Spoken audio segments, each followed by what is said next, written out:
try to culture a attitude of yes. I see people that are fundamentally yes people, fundamentally no people. Do you want to do this, whatever it is? And if they think of 10 reasons why not, they're probably a no person. Yep. If you ask somebody else, they're like, yeah, I could probably rearrange my schedule. I could do this, I could do that.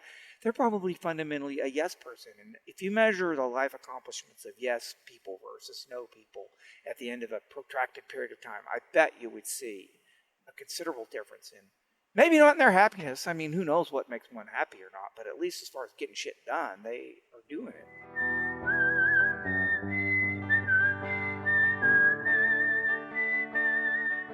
These are stories of outdoor adventure and expert advice from folks with calloused hands.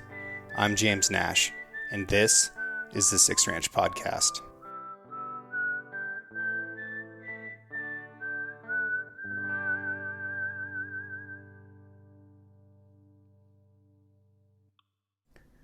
This episode of the Six Ranch Podcast is brought to you by Decked. That's Decked. If you don't know what that is, Decked is a drawer system that goes in the bed of a pickup truck or a van, and it'll fit just about any American-made pickup truck or van. It's a flat surface on top, and then underneath there are two drawers that slide out that you can put your gear in, and it's going to be completely weatherproof. So I've never had snow or rain or anything get in there. There's also a bunch of organizational features like the deco line, and there's boxes that you can put rifles or bows or tools, all different sizes. There's some bags and toolkits. There's a bunch of different stuff that you can put in there. But the biggest thing is you can take the stuff that's in your back seat out of your back seat and store it in the drawer system, and it's secure. You can put a huge payload of a couple thousand pounds on top of this deck drawer system.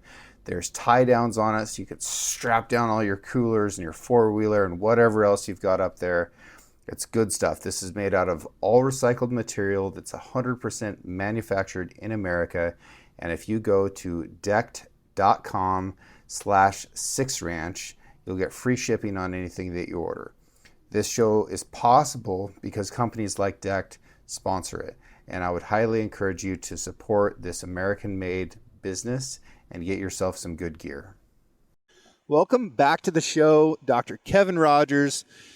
You were there for the second ever Six Ranch Podcast. We're back in Hell's Canyon, and right now we are sturgeon fishing. Yeah, and how sweet it is, too. It's really, we were talking about this yesterday, but just you run these rivers, and whether you're floating them or in a power boat, and you kind of just starts to become like an everyday thing, and then you suddenly look around you and you're like, oh my gosh, I'm in one of the more amazing spots on the planet Earth. And I've been lucky. I've lived in Idaho now for 34 years. Yeah. And done some pretty hardcore exploring that this state has to offer, and seen some beautiful sights, and it's still really exciting to find new spots and see old spots, and get to the point in my life where I'll reminisce a little too about some things we did 20, 30 years ago when the knees worked a little better and the horses were a little faster. But still having fun. Still sturgeon fishing and checking out the canyon. That's awesome. Thanks for inviting me along. Oh, yeah. No, this is fun. This is our third or fourth river trip together? Yeah. Second bear hunt in a row and third or fourth river trip just for general purpose fun. Yeah. You're still a practicing veterinarian? I am. I went from a practice owner with all the associated headaches to the medical director. I've got a fancy title now. I sold my practice to a national company, and it's actually been a really good transition for me. I work 3 days a week, and I get to specialize in some more specialized orthopedic surgeries for dogs and some cats, and it's something that keeps me motivated and wanting to go to work still, and excited about helping families with their pets and doing some things that some other colleagues just have not. I mean, they certainly could learn to do the surgeries I'm doing. They're not mysteries, but they're a commitment to learn some of these more advanced procedures. And so I'm still excited about what I'm doing and happy to work with the same crew that's been with me for 15 to 20 years now. And there's a source of pride there to know that we've got a work environment that people are happy with and have stuck around and been through the highs and lows and seen our area grow and the industry change. No more middle of the night runs to pull a calf, at least not where I live anymore. In fact, that's been probably the single biggest transition from my veterinary career is from a mixed animal practice like Dr. Pohl to, pretty snooty, nose in the air, orthopedic surgical specialty almost. But no, I'm not a specialist by any means. But the point is, we used to literally do anything that walked, crawled, slithered, galloped, or flew. I think we've got a fish that might be working on this red rod. Sorry to interrupt you, but that would be pretty special to catch a sturgeon while we're podcasting. Yeah, special, chaotic. We'll see what happens. But exactly. I'll probably jump up there to grab the pole and yank the earphones out of my ears. It's hard to tell like what's current surge and what's a fish, But that, I don't know. Yeah, that's that a bump. Yeah. All right, do it.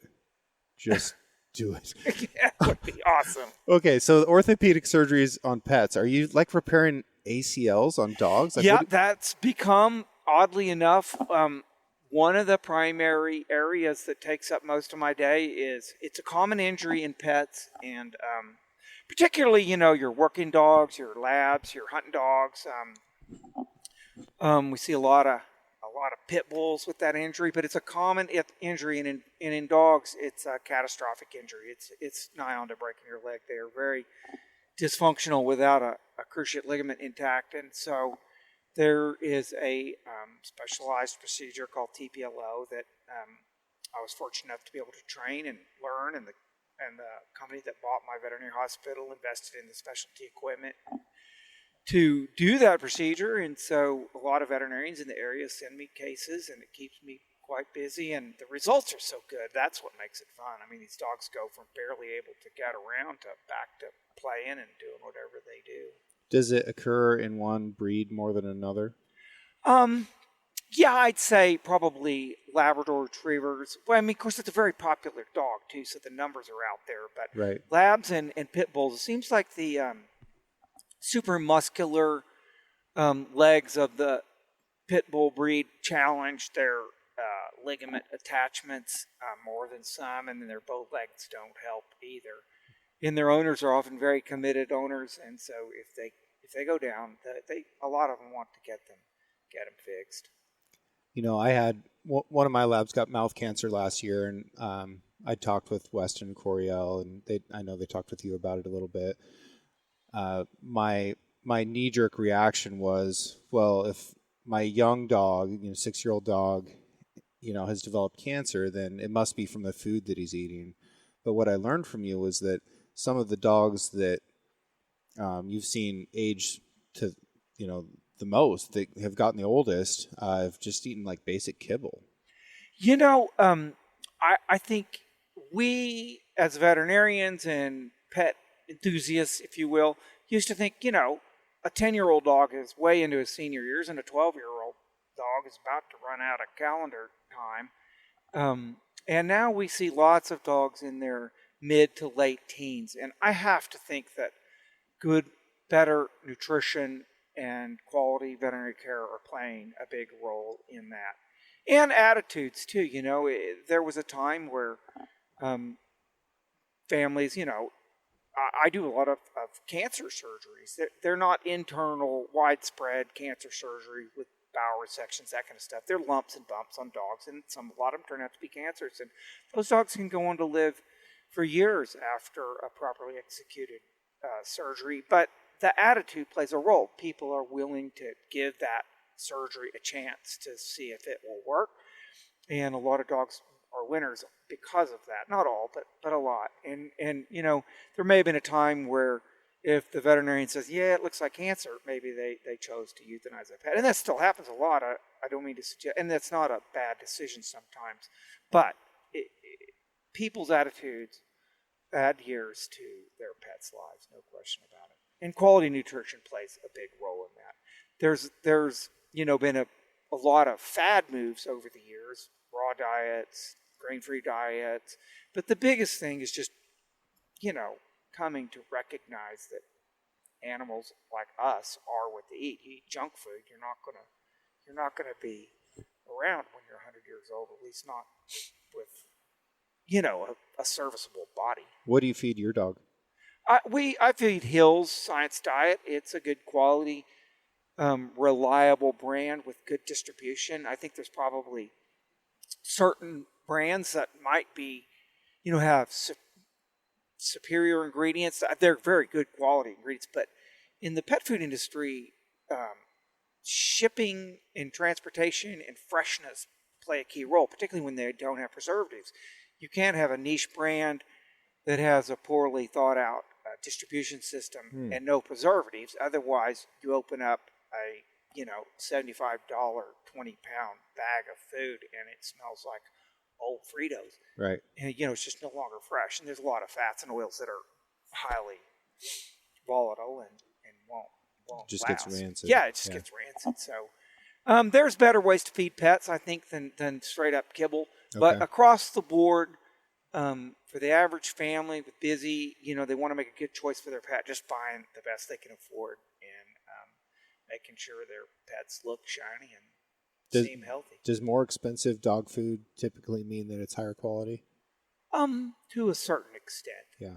There are some ultra niche brands, there are individually portioned, they're catering to the fanatical type A pet owner that wants nothing but the finest. But a recent study showed outlandish levels of E. coli in a lot of these, raw diets. I don't really want to go down the rabbit hole of what diet constitutes the best because I'm no authority. I just have my opinions based on years of experience. But the bottom line is pet owners and pet nutrition companies and veterinarians and veterinary owners as teams have produced lots of 17, 18-year-old dogs that are still wagging their tail and having a good time. Whereas before, 25 years ago, maybe that just wasn't the case. The standard issue grocery store dog food was pretty junky stuff and bottom of the barrel. Yeah.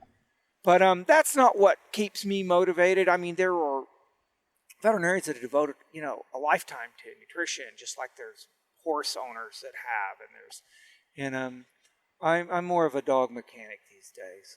Well, you're really good at taking something that's complicated and emotional, and there's a bunch of hype and fads, like you say, and then just making it accessible and common sense, and that's the reason that I ask you about it.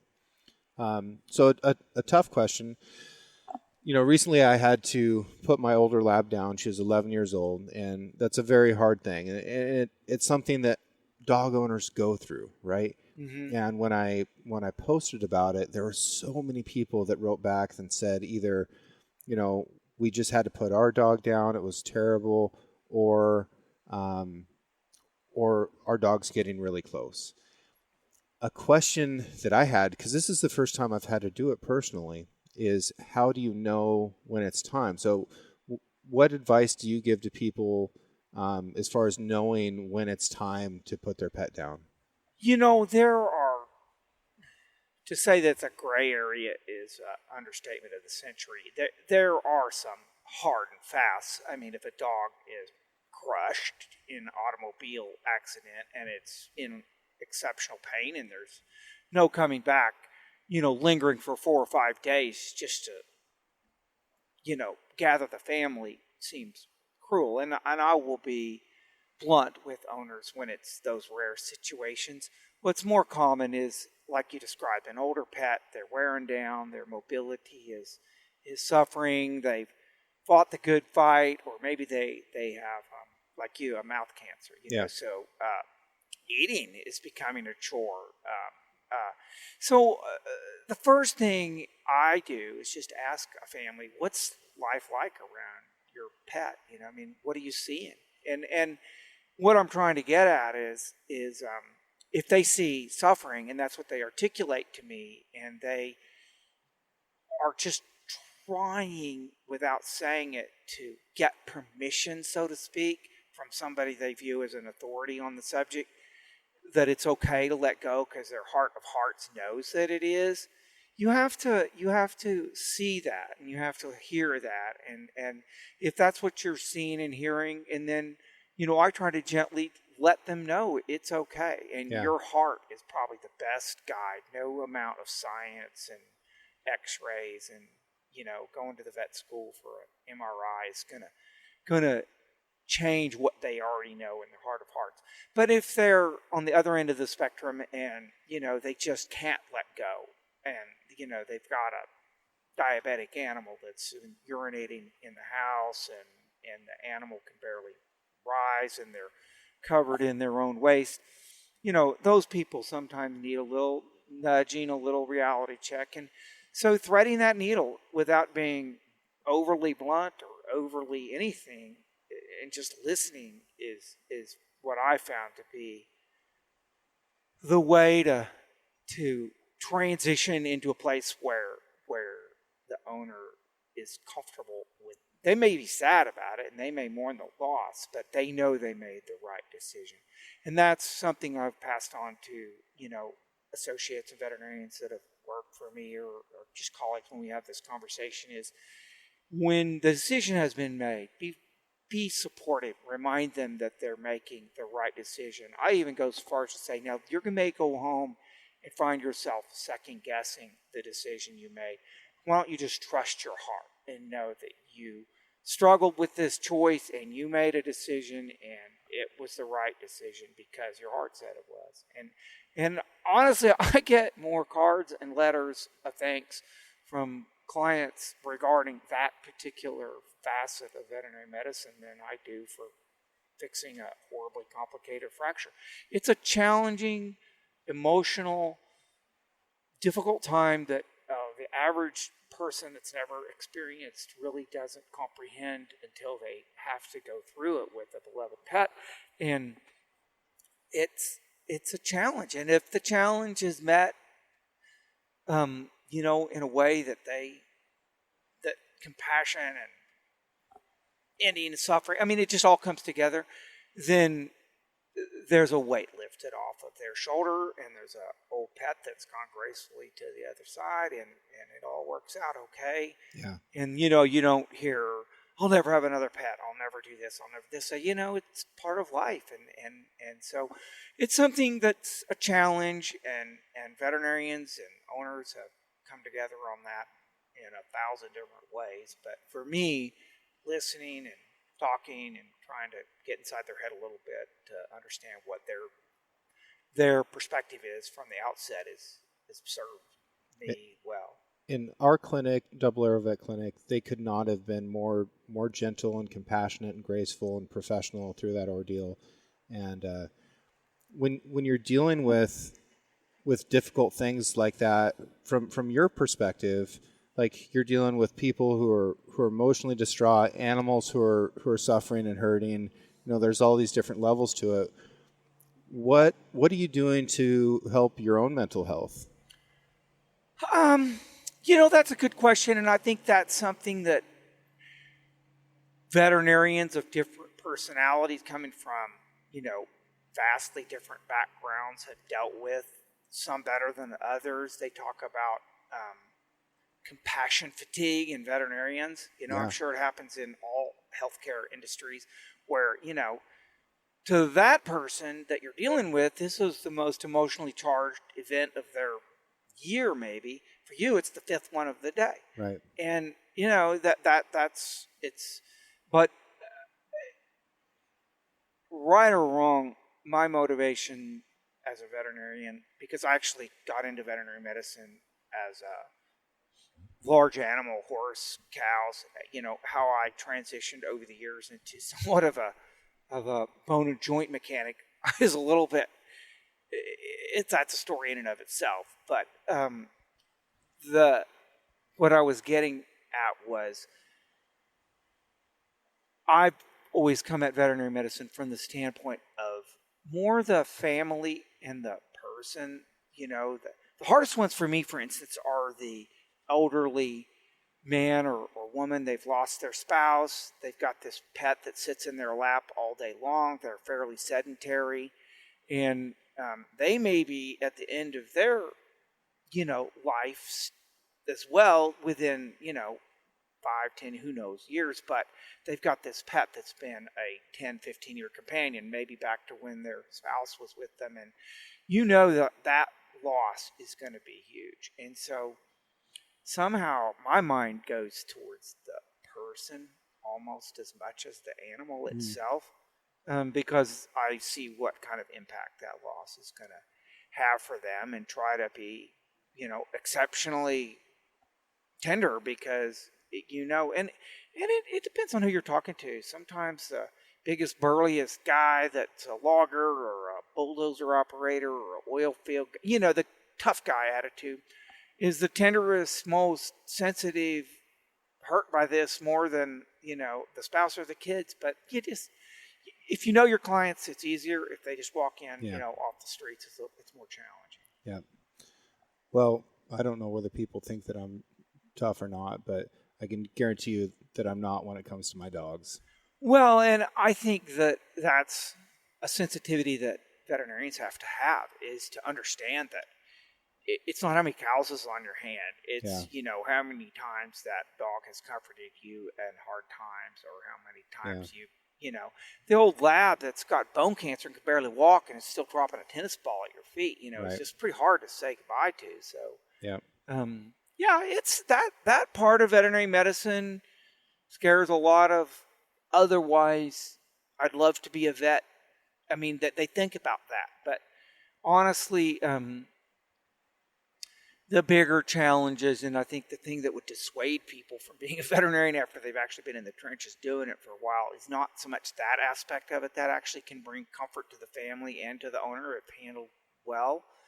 Is, bigger challenges like just how to pay off a $250,000 student loan when you're making, as much money as a well-qualified electrician or something like that. It's not a high value industry for the people that participate. So there has to be a high level of passion for it to make it make sense for you. Now, you told me that as much as 95% of veterinary students are female now? That, I would hate to be quoted to that exactly, but we can say the vast majority. Yeah, definitely the vast majority. And that's been a transition. I graduated from veterinary school in 1989, and, we were about 50-50, and we had professors that said, I went to vet school when, there was one woman in the class. And so in, the last, say, 60 years, it's gone from a male-dominant profession. And this is something you and I were talking about, too. Historically speaking, going back maybe 125 years, pre-World War I, let's say. This is fascinating. Veterinarians were in charge of so much of our society's most basic needs that we don't even think about today. But for instance, animals pulled the plow. So a veterinarian kept the tractor running. So right. They were the mechanic. And veterinarians transported you to town, or, to chase your cows, or, to pull the Queen of England around town. A horse was the transportation system, and a veterinarian was in charge of that. Veterinarians were in charge of the food system, everything from a pig to a cow to and so food, veterinarian, transportation, veterinarian, war fighting, cavalry charges, just transporting troops, dragging cannons around, even into World War I they were using. So veterinarians, as a vital part of our society's basic fabric, were critical. And now our role is food animals still in the right parts of the country, but more so companion animal. I mean, that dominates what veterinary schools are graduating, is companion animal. Right. Which is a luxury, too, in some respect. Absolutely. And, to take that a little bit further, so few of these veterinary students who are going through right now are interested in large animal, and for good reasons. It's dangerous. There's less money in it. And, not everybody wants to live in a rural area where that's going to be the thing. You're going to be on call for sure. Yeah, on call is a huge one. I mean, the veterinarian lifestyle, just as a complete and wholehearted 100% in commitment, call me any time of the day and night. it's a rare find to find a veterinarian that still relishes that. And they usually got a fair bit of gray hair. In other words, the younger generation of veterinarians have just not really had to experience that unless they are in a food animal production or small town environment where emergency hospitals and the like are not common. And I remember when Post Falls, Coeur d'Alene finally got an emergency veterinary hospital and I quit having to carry a beeper for the small animal stuff. It was a huge improvement in my quality of life. It's hard not to get a little bit jaded when people, are calling you in the middle of the night and with silly questions and things like that. I mean, even if it's legitimate emergencies, it's still, you only have so much energy in your body to devote to something, and you got a kid crying it's just there's only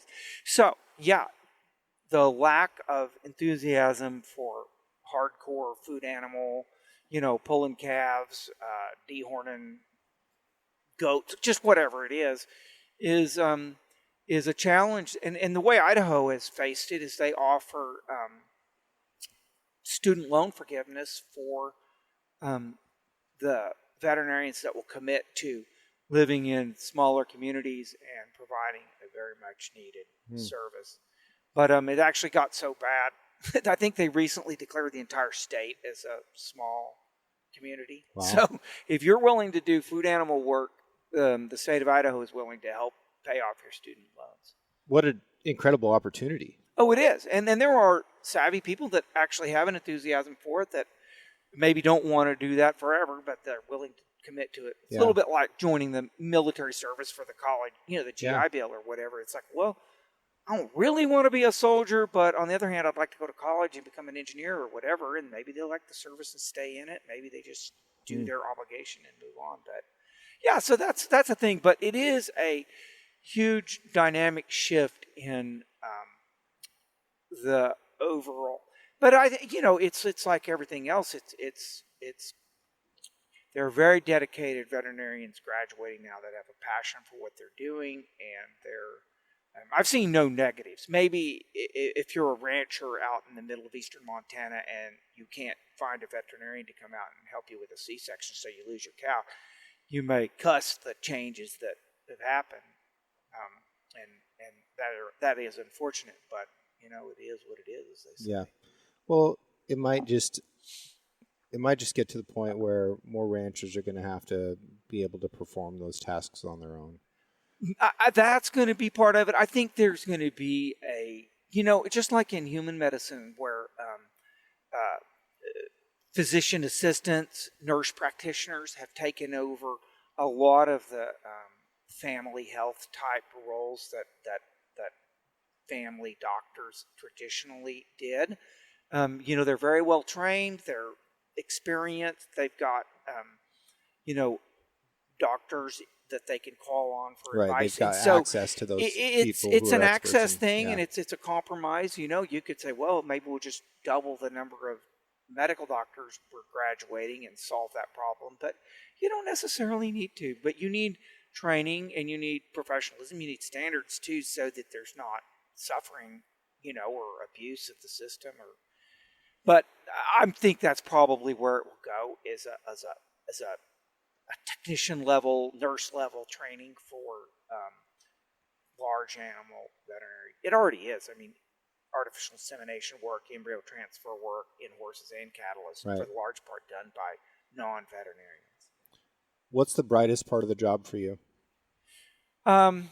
Well, I used to say going home and cracking an IPA, but no, I love my outside interests, and my personality dictates that I dive in head first in whatever it is. And I've had a passion that's lasted me 30 plus years for exploring the mountains of Idaho and hunting and fishing and boating, and whether it's kayaks or high-powered jet boats. I love it all. But as far as my professional enthusiasm, it still comes from the people that I work with. Yeah. Going to work and saying hello to That matters a lot. It's so much. And you hear of these clinics that have what, they call it, quote unquote, toxic environment. They just, there's infighting, there's this, there's that. I just shake my head and go, I wouldn't do it. I mean, I'd rather bale hay than put up with that. So dig fence and rocky ground. something, yeah. And that's my thing. Whenever I'm up against a task that I'm like just dreading, I just think at least I'm not digging fence and rocky ground. yeah, exactly. That's a Grant Jackson original that I'm stealing. Well, yeah, something like that. That was for sure a hit on that red rod just now. Oh, we need a little action then. Come on, Mr. Fish. We need some commitment here. Yeah. If we don't get a sturgeon on the line, you're going to have to listen to me yammering on and on about my 30 years as a veterinarian. But, speaking of jet boats, and admittedly emotional decisions, you and I are talking about trading boats. Yeah, it's funny. Boat owners are a funny bunch. I'm convinced of that for in sure, the first place. at least. But when it comes to highly specialized crafts like one capable of navigating Hell's Canyon in whitewater, this river's pushing 30-plus thousand feet per second in a very narrow slot, and you better be game on, or you're going to have some problems. It's so much energy. Yeah, it's unforgiving, and there's a long ways from the nearest cell phone. Yeah, but all the well-made whitewater capable jet boats have a certain common features, but there's subtleties that make them more suitable for what activity you're into. Mm-hmm. And my boat, I built it as a hardcore whitewater access boat that can also keep you out of the weather. It's got a full hard top. And I don't want to gloss over this. You built it. Well, like, talk about diving deep into something. Like, you took a hole and then you turned it into a boat. That's amazing. Well, like I said, when I get going on something, my latest passion has been forging. Forging knife blades and the Damascus work you've done. And honestly, I don't think you were making knives the first time we did a podcast together. No, I wasn't. Well, unless you count the 2 or 3 knives I made when I was about 14 that I ground out of an old file. And but it's something that's intrigued me. In fact, there was a phase of my life that was all about martial arts. And during that 6-7 year stint as a student of martial arts, rather passionately, I got into Japanese samurai sword collecting and study and learning about how they did that. And I've had a lifelong fascination with that metallurgy and how, people with primitive, not primitive skills, but primitive tools, and they you can't do a scanning electron micrograph of the last sword that broke in a sword fight in 1500s. You have to just look at the metal and think about how you made it and what you might be able to. So they brought metallurgy and edged weaponry to a level that has not been really. I mean, I wouldn't say it hadn't been. Certainly, a magna cut, super steel is probably better than some 1400s Japanese. But what they were able to do with the tools they had, it's not 600 years better. No, exactly. So that's been my current passion, and I suffered a injury a few years ago, and during my prolonged convalescence, it's a good thing I healed up because I spent a lot of money while I was laid up. I bought blacksmithing tools, traded my pickup truck for a new one. I probably would have bought a couple of horses if I could have gotten out of the house long enough, But yeah, so I'm in blacksmithing and building knives. And have you been to Japan? No, I haven't. So I'm probably going to go next year, right? I've got it as a plan. I would love to buy a sword while I'm there. Do you know anything about like what to look for and not get like ripped off on some tourist thing? Probably ask a lot of questions. Yeah. And there is a society of Japanese sword. It's not just collecting, it's knowledge, and there's a museum, and there's a lot of, with the internet, of course, information is but a handmade sword in Japan, in America, if it's not expensive, it's probably not legitimately handmade, because How expensive is expensive? I have no idea on Yeah. their standards, but in America, if you just say got enthusiastic about the Society for Creative Anachronism, you wanted a broadsword that looked like something, Yeah. a knight would have, you could expect to pay a couple of $1,000 for it. Right. And if it's a reputable Japanese swordsmith doing everything by hand, you could probably pay 10 times that much Sure. easily. But that's not to say, like, the only Japanese blade I have left is a very old blade that's a short blade that was once a long blade. And it broke, and somebody reworked it into a shorter blade, and it's not particularly valuable, but it has all those characteristics of a good Japanese blade, the hamon line, the temper line. It's had the tang reworked. It's beautiful to me. It's not even in a scabbard or have a tsuba, or, it's just a raw blade. But I picked that up and I wonder, did this spill blood? Who made this? What, the changes that have happened in the world since this thing was crafted are just mind-numbing to think about. And so that's was it folded steel? Yeah. So it was a Damascus style of.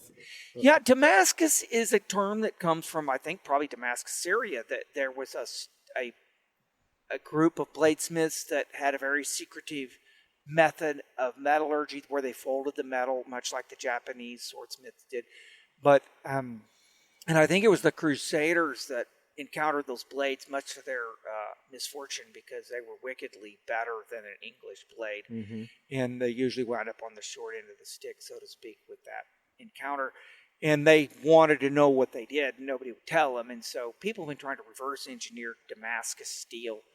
But it's a term that has now come to more commonly encompass just layered steels of two different alloys. And when you etch them in acid, you can see the different alloys because they show up. And people have taken advantage of that phenomenon and layered them in ways that create very specific patterns that are aesthetic. It's a way of expressing yourself artistically in a blade by creating these layers in very predictable patterns. And I won't bore your audience with how you do that, but it's complicated, but I think that fascinating. of the stuff that I've seen of yours, the feathered Damascus is visually very striking. Yeah, and I love feather. Feather is created. Everybody can think of layers of steel like stack of pancakes.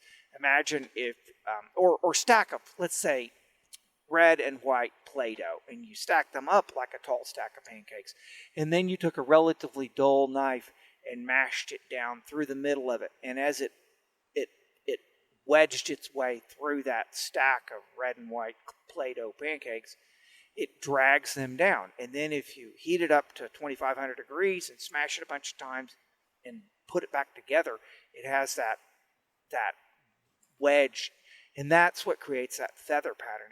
And then when you draw it out to make it into a blade, it starts to look like a bird feather. And it's a very graceful pattern. It's fascinating. It's kind of, you see people's eyebrows furrow as they look at it. It's like, how'd you do that? I mean, I don't even understand quite what you did there. And versus, just a typical straight layered simple Damascus, it's more complicated. But yeah, people have, and that's what I'm trying to learn and trying to emulate. And I've taken some lessons from some really accomplished bladesmiths and come a long ways in a short amount of time, I think. But I still have lots and lots to learn. Something that I admire about you a lot, I don't know if I've told you this, when you get into these new skills that you dive all the way into it, you really commit to it, and you end up performing at an extremely high level, you take the education portion of that really seriously. And it's always funny to me when you start to talk about, something, and I don't even want to use the word hobby. I'm trying to avoid that word, but you get into one of these pursuits and you'll always end up saying, oh, I went to this school and then that school and, really studied it rather than just experimenting and kind of brute forcing your way into the result. Yeah, that's an interesting observation on your part, because that to me is key. And it doesn't matter.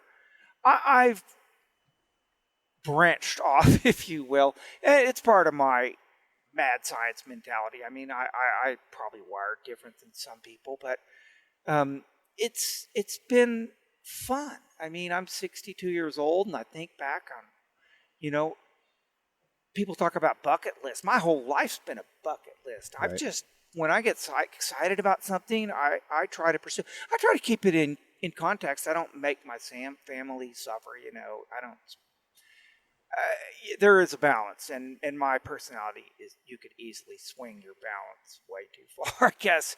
But yeah, the passion of learning and staying curious, and whether you're just, I admire the people that are disciplined enough to stay with one passion their entire life. An artist that's, brush strokes are so fine that it's just their choice of colors, because they've been doing the same thing for 60 years and they're a master of their craft. I'll never be an absolute master because my personality won't let me. I'll move on probably once I gain some level of proficiency. And I've come to accept that. I used to 7/8. struggle with that. Yeah, I get 7/8 done with a project. My wife would probably say 2/3 done, but hey. Fractions are hard. Exactly. But, and I talk sometimes to the veterinarians that I work with about, success and how to achieve it. And I've always tried to convey to anybody that was curious enough to, or given me the courtesy enough to listen to what I have to say, is to just try to culture a attitude of yes. I see people that are fundamentally yes people, fundamentally no people. Do you want to do this, whatever it is? And if they think of 10 reasons why not, they're probably a no person. Yep. And if you ask somebody else, they're like, yeah, I could probably rearrange my schedule, I could do this, I could do that. They're probably fundamentally a yes person. And if you measure the life accomplishments of yes people versus no people at the end of a protracted period of time, I bet you would see a considerable difference in, maybe not in their happiness. I mean, who knows what makes one happy or not, but at least as far as getting shit done, they are doing it. Absolutely. I find myself vacillating between those two categories, and it kind of just depends on how I'm living, it seems like. But during the times of my life where I'm saying yes to opportunities, those are the good times. And the times where I'm saying no are the bad times. And it's complicated. It's always complicated. It but is. I encourage people to look for the yes. And as far as like achieving success, before you can ever step out to achieve it, you've got to define it. Yeah, and for me, it's been to be able to do the things that I am fascinated with. I'm a do it person, I guess, if you had to, I love being able to do outdoor adventures with my son. My daughters, they're both wired completely different. One's very art, one's very science, and the science one likes to forge a little bit. She spends more time, with her homework, thank goodness, than she does at the forge. And my other daughter, she likes to share her passion for art and philosophy, and I try to my best to, to be enthusiastic about that. But when I can find something to share with them that I like to, it's magic to me. And that's why trips like this with Weston, he's a busy man now trying to build a house and get his career going and all that. So it's hard to find the time to break away and do things like this, but they're awesome. Weston's such a good friend to me, and I treasure the times that we get to spend together, and especially, for whatever reason, we've gotten to spend time together in a lot of really cool places, and I think that helps strengthen that friendship and give it a lot of color too. He's just a terrific guy to be around. You did a good job of raising him. Well, thank you. I learn a lot from Weston. He shares some of the same passions I do, but we come about it seems like from a little bit of a different perspective, and I try to keep. He may not think I try to keep my mouth shut, but I do sometimes because I enjoy listening to his perspective on things and his courtesies that he affords people that I might be. Well, I try not to be abrasive, but I might push back more so. But I don't know. I'm a lucky man. I've got family that I enjoy. I've got interests outside of my profession that I enjoy, and I've got a profession that I enjoy. So what else can you ask for? My faith and my friends and my passions, they make me, because I'm like everybody else. I mean, every day's not roses and sunshine. I got my demons too. I suppose we all do, but learning how to face with them and cope with them and remain productive and not become soured. I mean, Lord, the political climate we're in today, you could become bitter and mean, and I don't have any use for it. No, doesn't help. Doesn't help at all. What would help is a sturgeon jumping on this pole and zinging off half the bearings of that reel right there, but we'll just have to. It's going to happen. We're going to have to chase him downriver here too. I know this I is didn't not, really calculate for that when I concocted this plan, but he's not there at the moment. But he'll be back. Yeah. Should we talk about speaking of successes, the saga of the Gosling? Oh, the Gosling. Now, if that isn't a story for the ages, I don't know what is.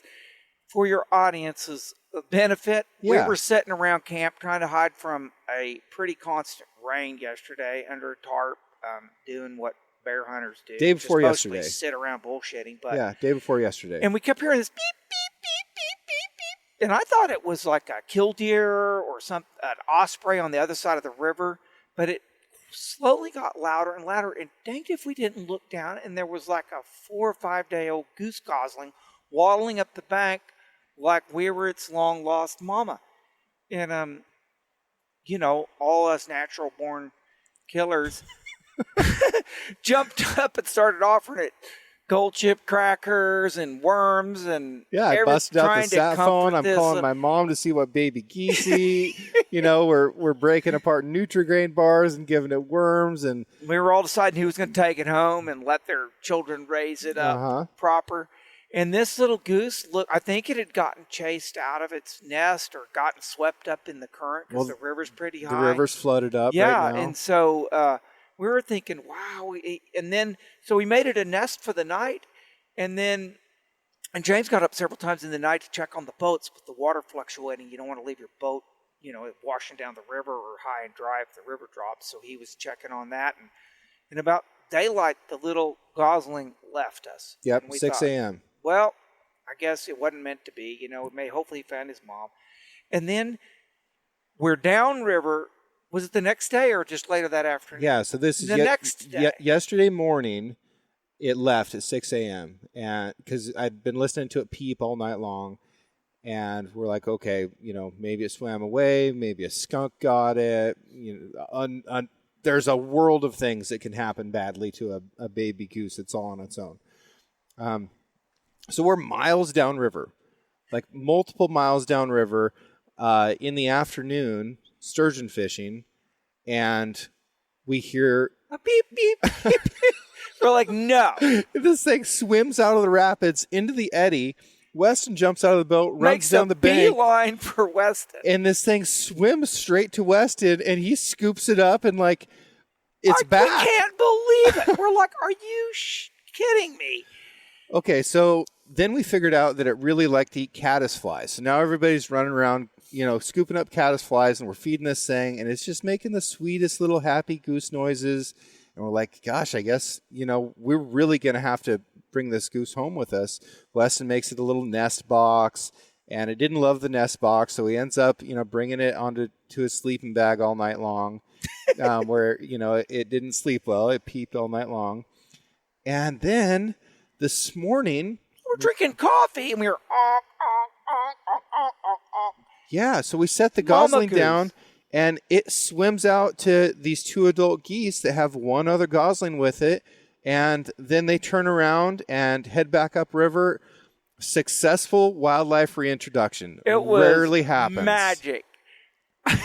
I've been involved with raptor rehabilitation, working with this biologist. She brings us these broken eagles, broken owls, and it's a rarity, honestly, to put one back together and get a successful release. And here we pulled it off like we'd been doing it forever. So it was crazy. I know we're going to be laughing about that little gosling for 20 more years. And that's the type of thing that happens when you get out in the wilderness. Like goofy stuff happens that you could never have made up or could have predicted or imagined would happen. And we've yet to see a bear on this trip. We haven't seen a ton of wildlife. Fishing has been slow, but in the years to come, we will remember the absolute magic of that gosling and just how cool it was. But when here's a perspective for you, James. You said we haven't seen a ton of wildlife, and it's true. We haven't seen the bears we've been looking for. But, we saw on the first day, just on one hillside, 2 bands of elk way up high, a couple of stray mule deer, and what we originally thought was 5 beautiful bighorn sheep rams. But it finally turned out to be 12 once we finally picked apart the mountain. And one of them was just an absolute stud. I mean, you could go your whole life and never see a bighorn.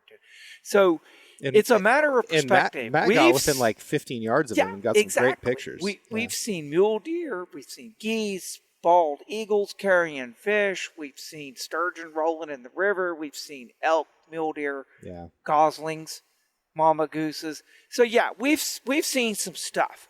We are just spoiled beyond words about what our expectations are. That's the truth. That's because we live in the magic spot. Yeah. And I'm not telling anybody where it is, because you'll want to move here and then it won't be as accessible. Well, and they'll probably die just trying to get here anyways. That's right. Gosh, I about did. I took the wrong road on the way in and got lost, and then went up this extremely steep road and then had to come back down it, and my brakes overheated really badly, almost ran out of gas. Like it was about as white knuckle as I've been, but you know what, I made it down, got some more gas. I very unfortunately showed up a couple hours late, and you guys had to wait on me, which was a huge embarrassment to me, but we got here and we're doing the thing, and we've got a couple more days. The weather's only improving from this point forward, according to the forecast, and at any moment this fish could commit and burn off the bearings of this antique pen reel. I have a buddy, he lives in Houston now. He's worked in the oil industry until he retired, and so he's lived in Houston, he's lived in Alaska, he's lived in the middle of lots of different places related to his job, but he's always found time to come to Idaho and hunt with me, or just join me on adventures. We've hunted Alaska together a couple times. When I drew a desert bighorn sheep, he joined me on that hunt. And so we've shared a lot of adventures, and some of them been up Hell's Canyon in the jet boat. And he told me that he fully expects a near-death experience almost every time we get together. Thankfully, it hasn't actually happened, but to his otherwise not as exciting or adventurous of a life, I seem to always provide him with a lot of good stories and fodder for what happens when you go to Idaho and spend a week with Kevin. Yeah. Well, cool stuff happens. It does. And if you're not out there, giving it a try, you'll never know what would happen. And honestly, it's when you pull off a big adventure, particularly a self-made one. I mean, you're not just nothing against hiring outfitters, and as I have a little bit more discretionary income, I love to take advantage of the unique opportunities that guides and outfitters can provide. But when you're, don't have 2 nickels to rub together and you still want to get there, you get creative. And, so I used to do these backcountry horse trips, and I didn't have a string of mules. I had a couple of animals, and we usually put too much stuff on it, but at the end of the day, we would penetrate these wilderness sections, and it was challenging, a little bit dangerous, but it always left me supercharged, thinking, if I can do that, what else could I do? And so that's been, finding some success and certainly some failures. Like my friend Michael I was just mentioning, he and I have had some real failures, and one time we did just get completely defeated. We got snowed out of the Frank Church. Horses a friend of mine told us it's a perfect place to go, and he went there in September. We went there in October, and the meadows that the horses were supposed to graze in were covered in 2 feet of snow, and the fog made it hard to find our way. And anything below, I don't know, 5,000 foot elevation was dumping rain. So finally, 3 or 4 days, and we traveled light. We had backpack tents, and so it was just a failure waiting to happen. And I caused a horse stampede by shooting a grouse with a Derringer shotgun while riding it, and that was a bad idea. I won't do that again. And Did you get the grouse? I got the grouse, but I damn near got killed in the process, and our horses ran about a half mile down the hill. And that was not my best decision ever. But we came down off of the mountain below the snow line, let the horses fatten up, and tried to hope the weather would break, and it just never did. And so we drove into Elk City and found a laundromat to dry our stuff out in a hotel room for the night. And we went to the bar. And I think the locals played a dirty trick on us. We asked them, well, our trip didn't work out. You guys got any suggestions?